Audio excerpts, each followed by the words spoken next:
सों नों आंनियाव बेसे अनो फोरमायनो खुगायाव राव गैया। हेलो लोगोफोर, नोंथांमोनखौ आरोबाव आंनि बे गुबुन मोनसे गोदान भिडियो बरायहरबावबाय। आसा खालामो नोंथांमोनहा भिडियोखौ जोबजासिम नायलांगोन होननानै। बर'नि फैनो गोनां गोबां आबुं सावथुन आरो बर' एलबामफोरनि बागै मिथिबाय थानो थाखाय नोंथांमोना गिबियावनो आंनि गोदान चेनेलखौ साबस्क्राइब खालामना खाथियावनो थानाय बेलनि आइकनखौबो अलाव प्रेस खालामना लाबानो जाबाय दे लोगोफोर। एक्चुअली भिडियोफोरा गोरोन्थिफोर जालांब्ला नोंथांमोनखौ निमाहा होगोन होनना आसा खालामनाय थाबायदि।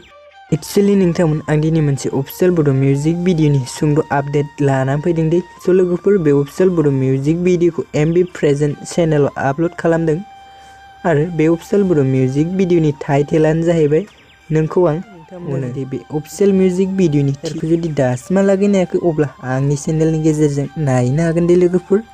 भिडियोनि लिंकखौ आं डिस्क्रिप्शनाव टेग खालामना दोननाय जादों दे लोगोफोर। स' लोगोफोर, दानिया फैदो दे बे अफिशियेल बड' मिउजिक भिडियोनि कास्टिंफोरनि बागै एसे मिथिना लादों दे लोगोफोर। स' लोगोफोर, बे अफिशियेल बड' मिउजिक भिडियोआव गुबैयै फावखौ खालामदों मिथुन राज आरो मृदुस्मिता दे लोगोफोर। एक्चुअली नोंथांमोन, बे अफिशियेल बड' मिउजिक भिडियोनि कनसेप्ट एन्ड डाइरेक्शनखौ मिथुन राज आरो हास्थाया खालामदों दे लोगोफोर। स' लोगोफोर, बे अफिशियेल बड' मिउजिक भिडियोनि लिरिक्स एन्ड टिउनआ मिजिं बरगयारिया खालामदों दे लोगोफोर। मेथाइखौ रोजाबदों मिजिं बरगयारि आरो निकिता बर'। प्रडिउसार मिथुन राज बर'।